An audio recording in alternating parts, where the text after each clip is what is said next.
சென்னை அண்ணா சாலையில் தேனாம்பேட்டை முதல் சைதாப்பேட்டை வரை இந்தியாவிலேயே முதன்முறையாக 621 கோடி ரூபாயில் கட்டப்படும் பிரம்மாண்ட ஸ்டீல் மேம்பாலம் இந்த ஆண்டு இறுதிக்குள் பயன்பாட்டிற்கு வரும் என அதிகாரிகள் தெரிவித்துள்ளனர். இதுகுறித்து எமது செய்தியாளர் ராமச்சந்திரன் வழங்கும் கூடுதல் தகவல்களை பார்க்கலாம். இந்தியாவிலேயே முதல் முறையாக பூமிக்கு அடியில் மெட்ரோ ரயிலும் பூமிக்கு மேலே இரும்பு உயர்மட்ட மேம்பாலமும் சென்னை அண்ணா சாலையில் அமைக்கப்பட்டு வருகிறது.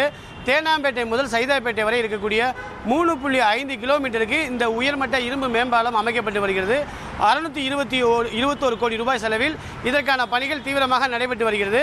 குறிப்பாக இந்த மேம்பாலம் செயல்பாட்டுக்கு வந்தால் தேனாம்பேட்டை எல்டம் சாலை, அதே போல் SIT சாலை, செனடாப் சாலை, நந்தனம், CIT நகர், தாடான நகர் ஆகியவற்றில் இருக்கக்கூடிய போக்குவரத்து சிக்னல்களில் போக்குவரத்து நெரிசலின்றி நேரடியாக இந்த சாலையை கடக்க முடியும் என்றும் எதிர்பார்க்கப்படுகிறது.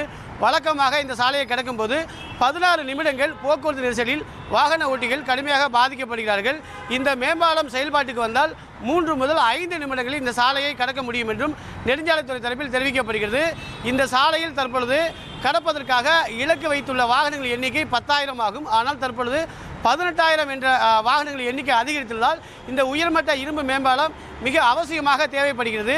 இந்த இரும்பு மேம்பாலத்தில் கிட்டத்தட்ட 100க்கும் மேற்பட்ட பணியாட்கள் இரவு பகலாக பணியாற்றி வருகின்றார்கள்.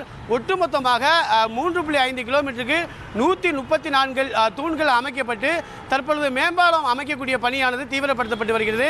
சைதாப்பேட்டையிலிருந்து 134வது தூண்களிலிருந்து 110வது தூண்கள் வரை கிட்டத்தட்ட 10க்கும் மேற்பட்ட தூண்களில் தற்பொழுது மேம்பாலம் அமைக்கக்கூடிய பணியானது நடைபெற்று வருகிறது. சாலை அமைத்து, தடுப்பு சுவர் அமைத்து, அதே போல் டிவைடரும் உருவாக்கப்பட்டு வருகிறது. ஒட்டுமொத்தமாக 75% பணிகள் நிறைவேற்றுள்ளது. மீதி இருக்கக்கூடிய 20% பணிகள் நிறைவேற்று இந்த ஆண்டு இறுதியில் பொதுமக்கள் பயன்பாட்டிற்கு கொண்டு வரப்படும் என்றும் தெரிவிக்கப்படுகிறது.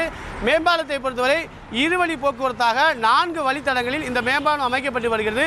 மேம்பாலம் செயல்பாட்டுக்கு வந்தால் இந்த பகுதியில் கடுமையான போக்குவரத்து நெரிசல் குறையும் என்றும் எதிர்பார்க்கப்படுகிறது.